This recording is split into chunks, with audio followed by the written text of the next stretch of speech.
ನಮ್ಮ ಕರ್ತನಾದ ಯೇಸು ಕ್ರಿಸ್ತನಲ್ಲಿ ಪ್ರಿಯರಾದ ದೇವಜನರೇ, ನಮ್ಮ ಕರ್ತನಾದ ಯೇಸು ಕ್ರಿಸ್ತನ ಅತ್ಯಧಿಕವಾದ ಕೃಪೆಯ ಸಮಾಧಾನವು ತಮಗೂ ತಮ್ಮ ಕುಟುಂಬದ ಪ್ರಿಯರೆಲ್ಲರಿಗೂ ಹೆಚ್ಚೆಚ್ಚಾಗಿ ಉಂಟಾಗಲಿ.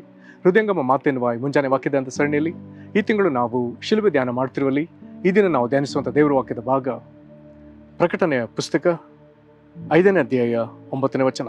ಪ್ರಕಟಣೆ 5:9. ಅವರು ಹೊಸ ಹಾಡನ್ನು ಹಾಡುತ್ತಾ, ನೀನು ಸುರುಳಿಯನ್ನು ತೆಗೆದುಕೊಂಡು ಅದರ ಮುದ್ರೆಗಳನ್ನು ಒಡೆಯುವುದಕ್ಕೆ ಯೋಗ್ಯನೇ.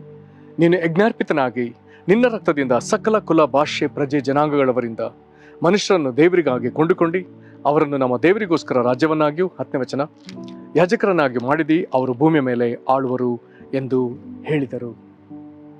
ಈ ವಾಕ್ಯವನ್ನು ಗ್ರಹಿಸಲಿಕ್ಕೆ ನಾವು ಶಕ್ತರಾಗುವಂಥ ದೇವರಾತ್ಮನು ದೇವರು ತಾನೇ ತನ್ನ ಆತ್ಮನ ಮೂಲಕ ನಮಗೆ ತನ್ನ ವಿಶೇಷ ಗ್ರಹಿಕೆಯನ್ನು ಅನುಗ್ರಹಿಸಲು. ಕರ್ತನಲ್ಲಿ ಪ್ರೀತಿಯುಳ್ಳ ದೇವಜನರೇ, ಒಂದು ವಿಶೇಷವಾದ ಸಂಗತಿಯನ್ನು ಈಗ ಓದಿ ಕೇಳಿಸಿಕೊಂಡಿದ್ದೇವೆ. ಈಗ ಓದಿದ ವಾಕ್ಯದ ವಿಶೇಷತೆ ಏನೆಂಬುದಾಗಿ ಕೇಳಿದ್ರೆ, ಈ ನುಡಿಗಳು ಕೇಳಬರುವಂಥದ್ದು ಭೂಮಿಯ ಮೇಲೆ ಅಲ್ಲ, ಈ ಹೊಸ ಹಾಡಿನ ಸಾಲುಗಳು ಇದು ಕೇಳಬರುವಂಥದ್ದು ಪರಲೋಕದಲ್ಲಿ. ಎಂಥ ವಿಶೇಷವಾದ ಸಂಗತಿ!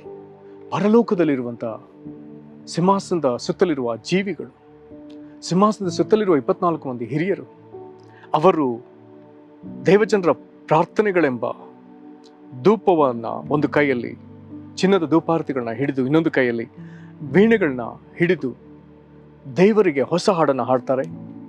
ಯಜ್ಞದ ಕುರಿಯಾದ ಆತನ ಸಾಧನೆಯನ್ನು ವರ್ಣಿಸ್ತಾರೆ. ಅದರಲ್ಲಿ ಮೊದಲನೇ ಸಾಲು, ನೀನು ಸುರುಳಿಯನ್ನು ತೆಗೆದುಕೊಂಡು ಅದರ ಮುದ್ರೆಗಳನ್ನು ಒಡೆಯುವುದಕ್ಕೆ ಯೋಗ್ಯನೇ. ಹಾಗಾದರೆ ದೇವರ ಕೈಲಿರುವಂಥ ಒಂದು ಸುರುಳಿ, ಅದರ ಸುರುಳಿಯ ಎರಡೂ ಬದಿಯಲ್ಲಿ ಬರೆಯಲಾಗಿದೆ, ಅದನ್ನು ಸುತ್ತಿ ಅದಕ್ಕೆ 7 ಮುದ್ರೆಗಳನ್ನು ಹಾಕಲಾಗಿದೆ. ಹಾಗಾದರೆ ಈ ಸುರುಳಿಯ ಮುದ್ರೆಗಳನ್ನು ಹೊಡೆಯುವುದಕ್ಕೆ ಯಾರು ಯೋಗ್ಯರೆನ್ನುವಂಥ ಪ್ರಸ್ತಾಪ ಪರಲೋಕದಲ್ಲಿ ಉಂಟಾಗುವಾಗ ಅಲ್ಲಿ ಕೊಯ್ಯಲ್ಪಟ್ಟ ಸ್ಥಿತಿಯಲ್ಲಿ ನಿಂತಿದ್ದ ದೇವರ ಯಜ್ಞದ ಕುರಿಮರಿ, 7 ಕೊಂಬುಗಳು, 7 ವಿಧವಾದ ಅಧಿಕಾರ ಉಳ್ಳವನು. ಆ ಕೊಂಬುಗಳಲ್ಲಿ 7 ಕಣ್ಣುಗಳು, ದೇವರು ಭೂಲೋಕಕ್ಕೆ ಕಳಿಸಿರುವಂಥ 7 ಆತ್ಮಗಳು ಉಳ್ಳಾತನು. ಆತನು ಮುನ್ನಡೆದು ಸಿಂಹಾಸನದ ಮೇಲೆ ಕುಳಿತಿರುವಂಥ ತಂದೆಯಾದ ದೇವರ ಕೈಲಿದ್ದ ಆ ಸುರುಳಿಯನ್ನು ತೆಗೆದುಕೊಳ್ತಾನೆ. ಕೂಡಲೇ ದೇವರ ಸಿಂಹಾಸನದ ಸುತ್ತಲೂ ಇರುವ ಆ ಕೆರೂಬಿಯರು ಅಡ್ಡ ಬಿದ್ದು, ಮತ್ತು 24 ಮಂದಿ ಹಿರಿಯರು, ಸಿಂಹಾಸನದ ಸುತ್ತಲಿರುವಂಥ 24 ಮಂದಿ ಹಿರಿಯರು, ಇವರುಗಳು ಅಡ್ಡ ಬಿದ್ದು ಅವರು ಹಾಡಿದ ಹಾಡಿನಲ್ಲಿ ಈ ಸುರುಳಿಯನ್ನು ತೆಗೆದುಕೊಂಡು ಅದರ ಮುದ್ರೆಗಳನ್ನು ಹೊಡೆಯುವುದಕ್ಕೆ ಯೋಗ್ಯನೆಂಬುದಾಗಿ ಆತನನ್ನು ಸ್ತುತಿಸ್ತಾರೆ. ಅದರ ಜೊತೆಗೆ ಮುಂದಿನ ಮಾತನ್ನು ಗಮನಿಸಿದರೆ, ದೇವರ ವಾಕ್ಯವಾಗಿದ್ದಾತನು, ದೇವರ ಏಕಪುತ್ರನು, ಸ್ವತಃ ದೇವರು, ತಂದೆಯ ಎದೆಯಲ್ಲಿ ಇದ್ದವನು, ನಮಗೆ ತಂದೆಯಾದ ದೇವರನ್ನು ಪ್ರಕಟಿಸುವವನು ಆಗಿರುವ ಯೇಸು ಕ್ರಿಸ್ತನು, ವಾಕ್ಯ ಸ್ವರೂಪನು, ನರಾವತಾರವೆತ್ತಿ ಭೂಮಿಗೆ ಬಂದನಲ್ಲ.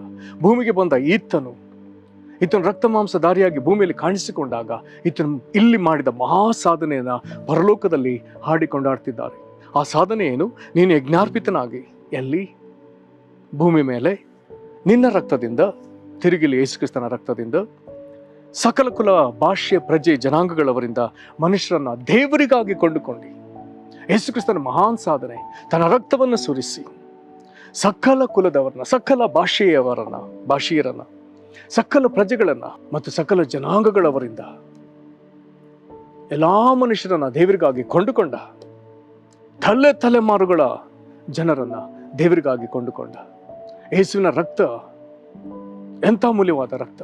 ಜನರನ್ನು ಕೊಂಡುಕೊಂಡ ರಕ್ತ, ತನ್ನ ನಿತ್ಯ ಕ್ರಯದಿಂದ ಕೊಂಡುಕೊಂಡ ರಕ್ತ. ಆದ ಕಾರಣ 1 ಕೊರಿಂಥ 6ನೇ ಅಧ್ಯಾಯದ 20ನೇ ವಚನದಲ್ಲಿ ನಾವು ಓದುವಂಥ ಒಂದು ಘನವಾದ ವಾಕ್ಯ, ನೀವು ನಿಮ್ಮ ಸ್ವಂತ ಸೊತ್ತಲ್ಲ, ನೀವು ಕ್ರಯಕ್ಕೆ ಕೊಳ್ಳಲ್ಪಟ್ಟವರು. ಆದ ಕಾರಣ ನಿಮ್ಮ ದೇಹದಲ್ಲಿ ದೇವರ ಪ್ರಭಾವವನ್ನು ಪ್ರಕಾಶಪಡಿಸಿರಿ. ವಾಕ್ಯ ಹೇಳ್ತದೆ, ನೀವು ನಿಮ್ಮ ಸ್ವಂತ ಸೊತ್ತಲ್ಲ. ಯಾಕೆ ಮಾತು? ನಮ್ಮನ್ನು ಕೊಂಡುಕೊಂಡವನು ಅವನಿದ್ದಾನೆ, ಆತನು ನಮ್ಮನ್ನು ಕೊಂಡುಕೊಂಡಿದ್ದಾನೆ. ಆತನು ನಮ್ಮನ್ನು ಕೊಂಡುಕೊಂಡದ್ರಿಂದ, ಆತನು ಕೊಂಡುಕೊಳ್ಳುವಂತೆ ನಮ್ಮನ್ನು ಬಿಟ್ಟುಕೊಟ್ಟದ್ರಿಂದ, ಇನ್ನು ನಮ್ಮ ಚಿತ್ತವಲ್ಲ, ನಮ್ಮ ಸ್ವಂತ ಅಪೇಕ್ಷೆಗಳಲ್ಲ, ನಮ್ಮನ್ನು ರಕ್ತ ಕ್ರಯ ಕೊಟ್ಟು, ನಿತ್ಯ ರಕ್ತ ಕ್ರಯ ಕೊಟ್ಟು ನಿತ್ಯಕ್ಕೂ ಕೊಂಡುಕೊಂಡ ಆತನ ಚಿತ್ತವೇ ನೆರವೇರುವಂತೆ ನಾವಿನ್ನು ನಮ್ಮ ಸ್ವಂತ ಸೊತ್ತಲ್ಲ. ಹಾಗಾಗಿ ಇಲ್ಲಿ ಬರೆದದೆ, ನೀವು ಕ್ರಯಕ್ಕೆ ಕೊಳ್ಳಲ್ಪಟ್ಟವರು, ಆದ ಕಾರಣ ನಿಮ್ಮ ದೇಹದಲ್ಲಿ ದೇವರ ಪ್ರಭಾವವನ್ನು ಪ್ರಕಾಶಪಡಿಸಿರಿ. ಹಾಗಾದರೆ ದೇವರ ಸ್ವರಕ್ತದಿಂದ, ಯೇಸು ಕ್ರಿಸ್ತನ ಸ್ವಂತ ರಕ್ತದಿಂದ ಕೊಂಡುಕೊಳ್ಳಲ್ಪಟ್ಟ ನಾವು ನಮ್ಮ ದೇಹದಲ್ಲಿ ದೇವರ ಮಹಿಮೆಯನ್ನು ಪ್ರಕಾಶಪಡಿಸೋದಕ್ಕಾಗಿ ನೇಮಿಸಲ್ಪಟ್ಟವರು. ಇಲ್ಲಿ ವಾಕ್ಯ ಮುಂದುವರೆದು ಹೇಳ್ತದೆ, ಆತ ನಮ್ಮನ್ನು ಕೊಂಡುಕೊಂಡು ಏನು ಮಾಡಿದ್ದಾನೆ? ನೆನ್ನೆ ದಿವಸ ನೋಡಿದಂತೆ ತಿರುಗಿ ಅಲ್ಲಿ ನೆನ್ನೆ ದಿವಸದ ವಾಕ್ಯದಲ್ಲಿ ರಕ್ತದ ಪ್ರಸ್ತಾಪ, ನಿನ್ನೆ ದಿವಸ ನೋಡಿದ ಹಾಗೆ ಅದೇ ಅರಸುತನ, ಅದೇ ಯಾಜಕತ್ವದ ಕುರಿತಾಗಿ ಮರುಪ್ರಸ್ತಾಪವನ್ನಲ್ಲಿ ಓದ್ತೇವೆ.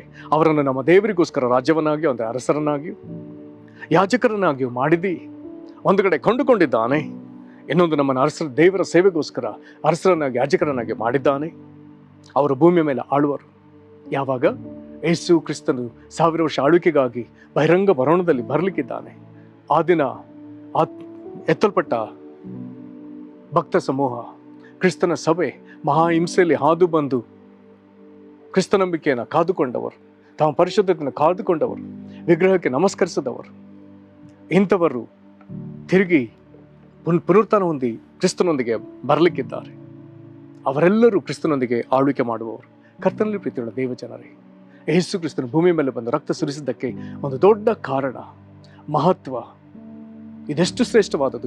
ಈ ಸಾಧನೆಯನ್ನು ಪರಲೋಕದಲ್ಲಿ ಕೊಂಡಾಡ್ತಿದ್ದಾರಲ್ಲ, ಇದಕ್ಕಾಗಿ ಹೊಸ ಹಾಡನ್ನು ಹಾಡಿ ಅವರು ಸಂಭ್ರಮಿಸ್ತಿದ್ದಾರಲ್ಲ. ಪ್ರಿಯರೇ, ಯೇಸು ಕ್ರಿಸ್ತನು ತನ್ನ ರಕ್ತವನ್ನು ಚೆಲ್ಲಿ, ಈತನ ಯಜ್ಞಾರ್ಪಿತನಾಗಿ ತನ್ನ ರಕ್ತವನ್ನು ಸುರಿಸಿ ನಮ್ಮನ್ನು ಕೊಂಡುಕೊಂಡದಕ್ಕೆ ಪರಲೋಕ ಎಷ್ಟೋ ಸಂಭ್ರಮ ಪಡ್ತಾ ಇದೆ. ನೀನು ದೇವರಿಗೆ ಸ್ವಕೀಯನಾದದಕ್ಕೆ ಪರಲೋಕ ಎಷ್ಟೋ ಸಂಭ್ರಮ ಪಡ್ತಾ ಇದೆ. ನಿನಗೆ ದೇವರ ಸೇವೆ ಮಾಡುವಂತೆ ಅರಸುತನವು, ಯಾಜಕತನವು ಲಭಿಸಿದ್ದಕ್ಕೆ ಪರಲೋಕವು ಎಷ್ಟೋ ಸಂಭ್ರಮ ಪಡ್ತಾ ಇದೆ. ಹಾಗಾದರೆ ಇದನ್ನು ನಾವು ಸನ್ಮಾನಿಸೋಣ, ಪ್ರಾರ್ಥನೆ ಮಾಡೋಣ. ಮಹಾಕೃಪೆಯ ಪರಲೋಕ ತಂದೆ, ಈ ಘನವುಳ್ಳ ವಾಕ್ಯಕ್ಕಾಗಿ ಸ್ತೋತ್ರ ಸಲ್ಲಿಸ್ತೇವೆ. ಕರ್ತನಾದ ಯೇಸು, ನೀನು ಯಜ್ಞಾರ್ಪಿತನಾದದಕ್ಕಾಗಿ ಸ್ತೋತ್ರ. ನಿನ್ನ ರಕ್ತದಿಂದ ಕರ್ತನೆ, ನಿನ್ನ ಸಕಲ ಕುಲ, ಭಾಷೆ, ಪ್ರಜೆ, ಜನಾಂಗಗಳವರಿಂದ ಮನುಷ್ಯರನ್ನ ದೇವರಿಗಾಗಿ ಕೊಂಡುಕೊಂಡಿಯಲ್ಲ. ನೀನು ಕೊಂಡುಕೊಳ್ಳುವಾಗ ನಮ್ಮನ್ನು ಕೊಂಡುಕೊಂಡದಕ್ಕಾಗಿ ಸ್ತೋತ್ರ. ನೀನು ಕೊಂಡುಕೊಂಡ ಜನರನ್ನ ಕರ್ತನೆ, ದೇವರಿಗೋಸ್ಕರ, ದೇವರ ಸೇವೆಗೋಸ್ಕರ ಅರಸರನ್ನಾಗಿ, ಯಾಜಕರನ್ನಾಗಿ ನೀನು ಮಾಡಿದಕ್ಕಾಗಿ ಸ್ತೋತ್ರ. ಕ್ರಿಸ್ತನ 1000 ವರ್ಷ ಆಳ್ವಿಕೆಯಲ್ಲಿ ಆತನಿಗೆ ನಾವು ಸೇರಿ ಆಳ್ವಿಕೆ ಮಾಡುವವರನ್ನಾಗಿ ನಮ್ಮನ್ನು ನೇಮಿಸಿರುವುದಕ್ಕಾಗಿ ಸ್ತೋತ್ರ ಸಲ್ಲಿಸ್ತೇವೆ. ದೇವರೇ, ನೀನು ನಮ್ಮನ್ನು ಕೊಂಡುಕೊಂಡದ್ದು, ನಮಗೆ ಕರ್ತನೆ ದೇವರ ಸೇವೆಗೋಸ್ಕರ ಅರಸುತನವನ್ನು, ಯಾಜಕತನವನ್ನು ಕೊಟ್ಟದ್ದು ಪರಲೋಕದಲ್ಲಿ ಎಂತಹ ದೊಡ್ಡ ಸಂಭ್ರಮಕ್ಕೂ, ಅವರು ಹೊಸ ಹಾಡನ್ನು ಹಾಡಿ ನಿನ್ನ ಸ್ತುತಿಸಿದ್ದಕ್ಕೂ ಕಾರಣವಾಗಿದೆಯಲ್ಲ. ಕರ್ತನೆ, ನಾವು ಈ ನಿನ್ನ ಯೋಜನೆಯಲ್ಲಿ ನಮ್ಮನ್ನು ಒಪ್ಪಿಸಿಕೊಡುತ್ತೇವೆ. ನಾವು ಮುಂದುವರಿಯೋದಕ್ಕೆ ನಮ್ಮ ಕೃಪೆ ನಮ್ಮೊಂದಿಗೆ ಇರಲಿ ಸ್ವಾಮಿ. ನಮ್ಮ ಕರ್ತನೆ, ಈ ರೀತಿಯಾಗಿ ನೀನು ಮಾಡಿದ ಸಾಧನೆಯಿಂದ ನಿನಗೆಷ್ಟೋ ಮಹಿಮೆ ಉಂಟಾಗಲಿ. ನಮ್ಮ ನಿನ್ನ ಕರಗಳಿಗೆ ಒಪ್ಪಿಸಿಕೊಡ್ತೇವೆ. ಯೇಸು ಕ್ರಿಸ್ತನ ಹೆಸರಲ್ಲಿ ಬೇಡಿದ್ದೇವೆ ನಮ್ಮ ತಂದೆಯೇ, ಆಮೇನ್. ಕರ್ತನೆ ನಿಮ್ಮನ್ನು ಆಶೀರ್ವದಿಸಲಿ. ವಂದನೆಗಳು.